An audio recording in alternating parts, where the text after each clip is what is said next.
Hello, musicians. Welcome to another episode of Explore Great Music with Ted. Today we'll be doing a deep dive into the fourth movement of Haydn's Symphony No. 45, the Farewell Symphony. So with that, let's explore the score. We've reached the final movement of Haydn's Farewell Symphony, and before we open the score, what key do you expect this movement to be in? Typically, we should expect it to be in the same key as the first movement, namely F-sharp minor. Indeed, this is the case in other minor key symphonies of this period, number 26 in D minor, number 39 in G minor, number 44 in E minor, and number 52 in C minor. However, if we look ahead to later minor key symphonies, we find that Haydn finishes symphonies 80 and 83 in the parallel major keys, namely D major and G major, respectively. Well, when we open the score here, we see three sharps, F sharp minor. But will we end up here? The fourth movement is in sonata form and marked presto. It zips by in a flash. Like the first movement, the primary section is a closed section beginning and ending on the tonic, and it is composed of four four-measure phrases: A, B, A, and B.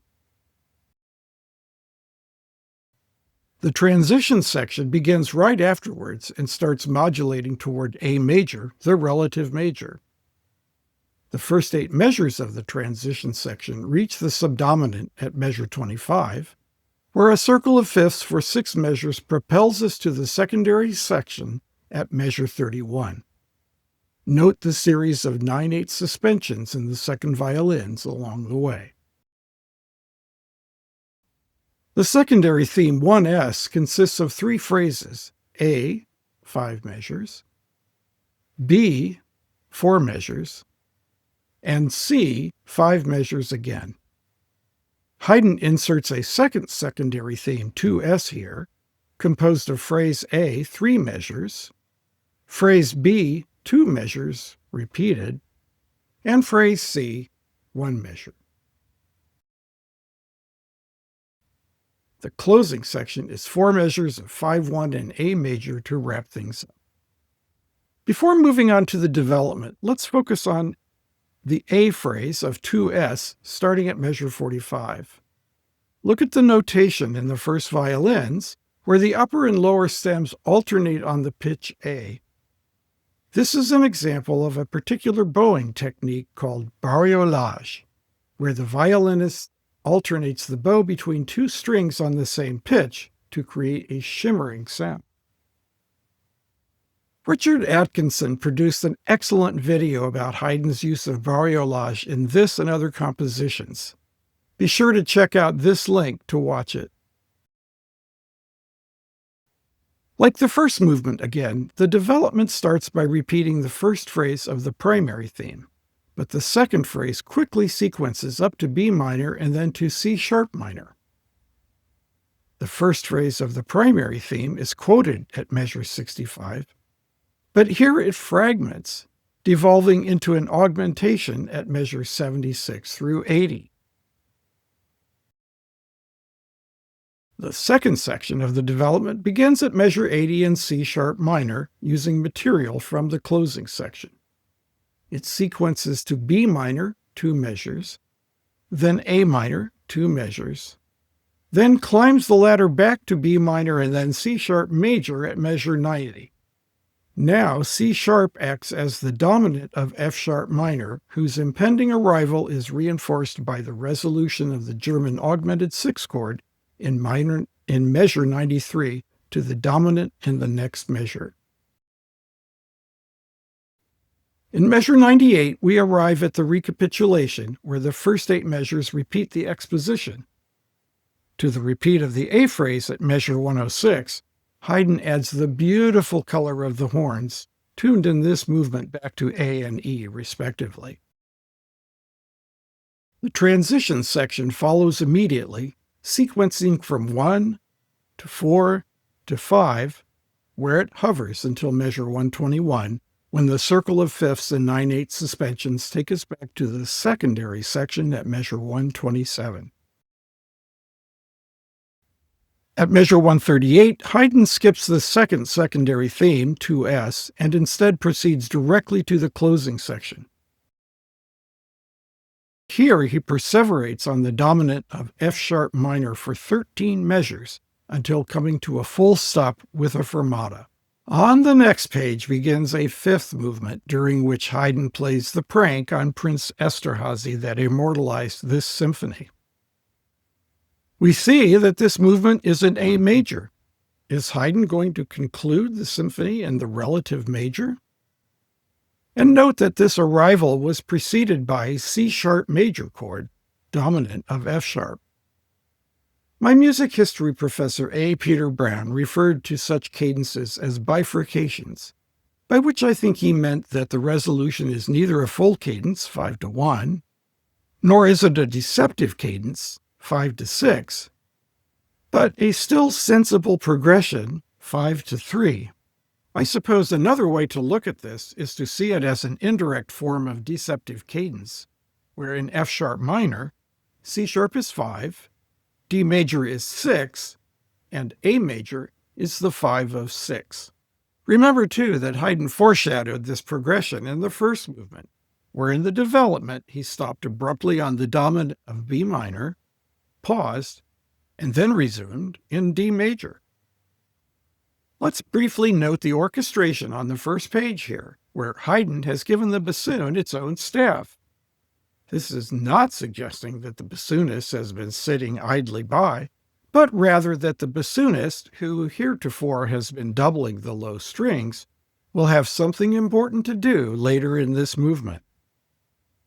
Before studying the score, I hadn't given much thought to the form of this movement, and somewhat to my surprise, it reveals itself to be a quite conventional, although abbreviated, sonata form, followed by an extended coda. The primary section consists of a 6-measure phrase A, followed by a 4-measure phrase B, that ends on a half cadence. The transition section is 8 measures in the dominant, E major, and also ends on a half cadence to introduce the secondary section. The secondary section is 6 measures that hover over simple harmonies until yielding to a 7-measure closing section at measure 175. Before discussing the theatrical shenanigans to come, we should go back and identify several motifs from which the exposition was constructed. We'll see that Haydn freely mixes and matches these motifs later on, particularly in the coda. Let's mark the first 2 measures of violins 1 and 3 as motif X. This is repeated, of course, in measures 5 and 6. Motif Y is 1 measure long in both measures 7 and 8. Motif Z shows up next in measure 159. In measure 169, we can label the motif in the low strings W. At measure 175, we have an alternation between motif U in the oboes and motif V in the horns. The development begins with a half cadence in B minor, followed by a half cadence in A major, and then 6 measures that hover in A major, culminating in a full cadence at measure 192, which marks the beginning of the recapitulation. Motivically, the development made use of motif Z in the violins and motif W in the low strings. In the recapitulation, the primary section repeats but ends this time on a full cadence at measure 201. The closing section is 4 measures of 5/1 in A major, where the oboe and cello have motif U, and the horn again has motif V. Immediately following this are 13 measures given over to a solo by the bassist, where the harmony migrates from A major to B minor to C-sharp major. Recall that we saw this exact same progression at the end of the development of the 4th movement. The coda begins at measure 218, and guess what? We have 6 sharps. So this symphony is going to end in the parallel major after all.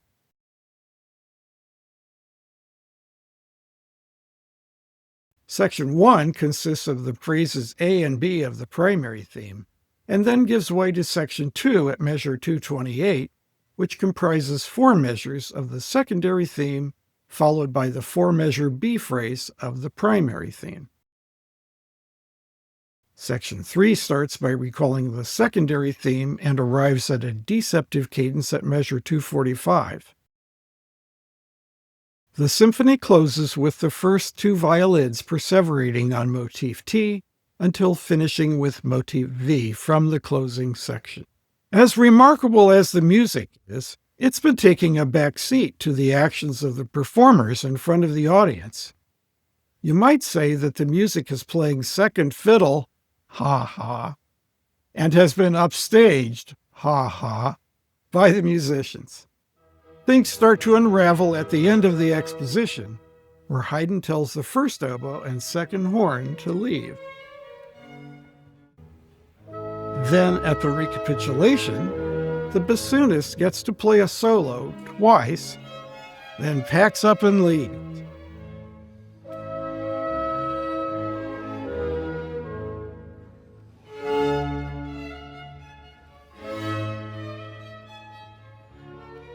Remaining oboe and horn exit when the bassist plays the solo that forms the bridge to the coda.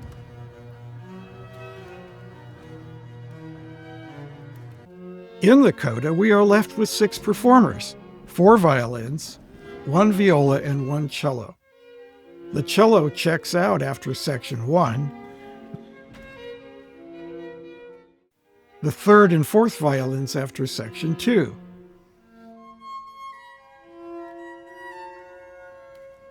From section 3 to the end, the 2 remaining violins play using mutes, accompanied by the viola, which finishes in measure 243 and leaves.